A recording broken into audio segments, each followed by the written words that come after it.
Hello students, hope you all are doing. See, in entrepreneurship development and ethics, we have previously discussed about the phases of EDP programs. It means કે entrepreneurship development programs. Fine. હવે તમને EDPs જે છે એનું evaluation આપેલું છે. શું કામ આપણા કંપનીની અંદર જેટલું લેવલ હોવું જોઈએ EDP એટલું નથી, અથવા તો શું કામ આપણને એ અચીવ નથી થઈ શક્યું. ફાઇન. એના રિલેશનમાં તમને અમુક પોઈન્ટ્સ આપેલા છે જેને આપણે પર્ટિક્યુલરલી ડિસ્કસ કરશું ઇન ધીસ કોન્ટેક્સ્ટ કે ભાઈ શું કામ જે છે એ આપણે નથી કરી શકાય એટલા બધા એન્ટરપ્રિન્યોર્સને આપણા માર્કેટની અંદર ઇન્જેક્ટ. ફાઇન. ફર્સ્ટ મેં કીધું છે એક્સપેન્સિવ. ઓફકોર્સ સી તમે તમે ટોટલ 5 ફેઝિસ ભણીએ, એમાં મેજર 3 ફેઝિસ હતા. આ મેજર 3 ફેઝિસની અંદર આપણે એ વસ્તુ જોઈ લીધી કે કેટલા બધા પૈસા નાખવા પડે છે from preliminary stage to feedback stage. દરેક જગ્યાએ તમારે કાંઈક ને કાંઈક મની ઇન્વોલ્વ છે. આ મની ઇન્વોલ્વ છે એની એ વસ્તુની સામે તમને આઉટપુટ કેટલું આવે છે, બરાબર કેટલું જનરેટ થાય છે, ધેટ મેટર્સ ધી મોસ્ટ. અને આખી સિસ્ટમ એક્સપેન્સિવ એટલે બની જાય છે કારણ કે તમારે બધી વસ્તુ કરવાની છે, starting from survey to their knowing their future plan. આ દરેક વસ્તુની અંદર તમારે પ્રાઇમરી ક્વેશ્ચન્સ પ્રિપેર કરવા પડશે સામેવાળા પર્સનને પૂછવા માટે. એ લોકો કેવી રીતે તમને જે છે આન્સર આપશે એના ઉપરથી એની ફ્રૂટફુલનેસ ડિસાઇડ થશે. તો એક્સપેન્સિવ સિસ્ટમ બની જાય છે અને એ વસ્તુ પાછળ જે છે એ ખર્ચ કરવા પછી આપણને એટલા બધા એન્ટરપ્રિન્યોર્સ મળતા નથી જેટલા આપણે એક્સપેક્ટ કરીએ છીએ માર્કેટ સાઇડથી. ફાઇન. નેક્સ્ટ તમને કીધું છે lack of innovation. Yes, we are lagging innovation. આપણે એવા પ્રોગ્રામ્સ બનાવીએ છીએ કે જે થિયોરેટિકલ આસ્પેક્ટની અંદર તો સંપૂર્ણ હોય છે પણ પ્રેક્ટિકલ આસ્પેક્ટની અંદર એકદમ જે છે એનું નેગ્લિજિબલ ઇનપુટ હોય છે. આવા પ્રોગ્રામના સક્સેસ જવાના ચાન્સીસ બહુ ઓછા છે. Why so? Because innovation matters the most. પછી એ તમારી ટ્રેનિંગ લેવાની મેથડ હોય, તમારા સર્વેઇંગની મેથડ હોય કે તમારા ફીડબેક લેવાની મેથડ હોય, દરેક જગ્યાએ તમારી ઇનોવેશન જોશે. અને જેટલા ઇનોવેશનની આપણે રિક્વાયરમેન્ટ છે ને એ પ્રમાણે આપણે કોઈ ટ્રેનિંગ આપતા નથી. કારણ કે માર્કેટની અંદર એન્ટરપ્રિન્યોર્સ લોકોને લઈ આવે એટલે સિમ્પલી જે છે એ ઇનોવેશન લઈ આવે. અને લોકો ઇનોવેટિવ આઈડિયાઝ ઉપર કામ કરે છે, એનું આઉટપુટ એ બહુ ઓછું છે અને ઇનપુટ પણ બહુ ઓછું છે. ટ્રેનિંગ જે છે એકદમ બર્ડનસમ હોય એટલે લોકોને મજા ન આવે એ ટ્રેનિંગ લેવા. Training should be knowledgeable. Training should be full of knowledge. It should be full of fun. તો લોકોને મજા આવશે, તો લોકોને એમ લાગશે કે આ બરાબર છે. ફાઇન. નેક્સ્ટ તમને કીધું છે inappropriate selection of projects. Yes, EDP program કર્યા પછી જે કોઈ પણ લોકો પ્રોજેક્ટ સિલેક્ટ કરવા જાય છે કે જેને તમે એઝ એન ઓર્ગેનાઇઝેશન તમે એને પ્રોજેક્ટ ચૂઝ કરવા માટે મોકલો છો કે તમે ચૂઝ કરી દો છો, એ પર્ટિક્યુલર પર્સનની પર્સનાલિટી કે એના પર્સનાલિટી ટ્રેટ સાથે મેચ જ ના કરતું. આજે હું કોમર્સ સ્ટુડન્ટ છું, મને કોઈ એમ કહે કે તમારે આટલું રિસર્ચ કરવાનું છે, આ વેક્સિન બનાવવાનું છે, બને મને વેક્સિનના કોઈ પણ કેમિકલનું રિસર્ચ મને કરતા આવડતું. હવે હું ફાર્માસ્યુટિકલ કંપની ખોલીને બેસું છું, કાંઈ પ્રોડક્ટિવિટી છે એ વસ્તુની ના. કે because it is inappropriate selection of project. મારે ફાર્માસ્યુટિકલનો પ્રોજેક્ટ ન લેવો, મારે તો કોઈ મેન્યુફેક્ચરિંગ બિઝનેસ લેવા અથવા તો ટ્રેડિંગ બિઝનેસ લેવા. ફાઇન. નેક્સ્ટ તમને કીધું છે ઇમ્પ્રોપર સપોર્ટ સિસ્ટમ.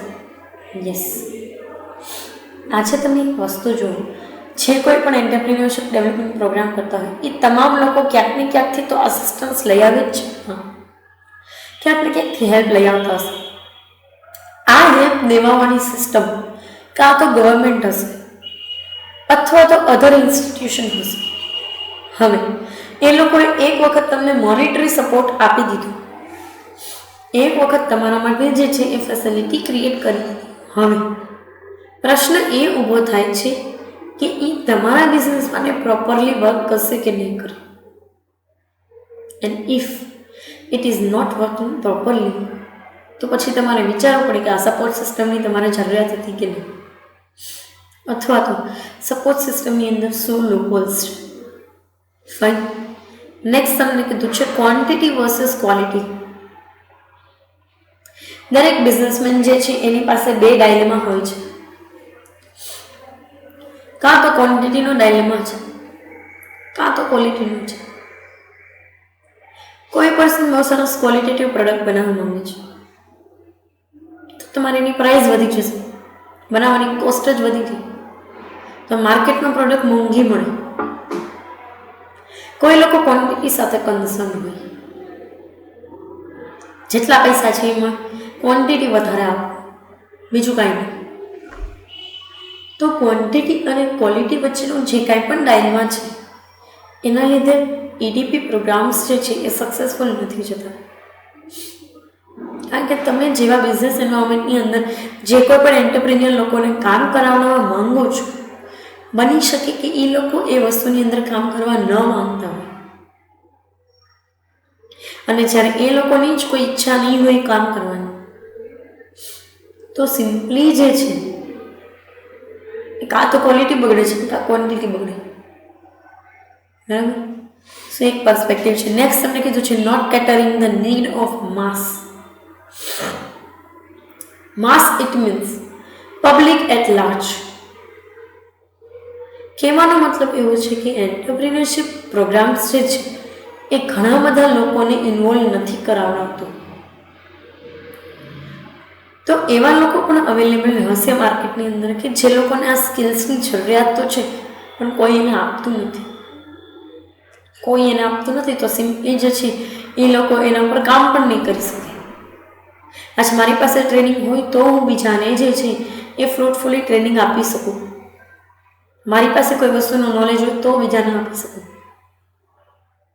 હું 2-5 વસ્તુ જાણું છું વધારે તો હું નોલેજ આપી શકું. ફાઇન. સો એ એક વસ્તુ જે છે એ કીધી છે. નેક્સ્ટ તમને કીધું છે પ્રોબ્લેમ્સ ઓફ ઇનપુટ અવેલેબિલિટી. જેટલા પણ કોઈ એક બિઝનેસને ઇનપુટ્સની જરૂરિયાત છે, રિસોર્સિસની જરૂરિયાત છે, એટલા રિસોર્સ માર્કેટમાં અવેલેબલ નથી. શું કામ આવું કહે છે? ઘણી બધી મશીન છે, ઘણી બધી જમીન છે, ઘણી બધી જમીન ઉપર તમે ઇન્ડસ્ટ્રી બનાવી શકો, તો કેમ આવું કહે છે? એટલે કે છે કે ઇનપુટ જે છે એ દરેક એન્ટરપ્રિન્યોર માટે સક્સેસફુલી અને ફ્રૂટફુલી જે છે એ કામ નહીં કરી શકે. હું પેપર કપ્સ બનાવું છું.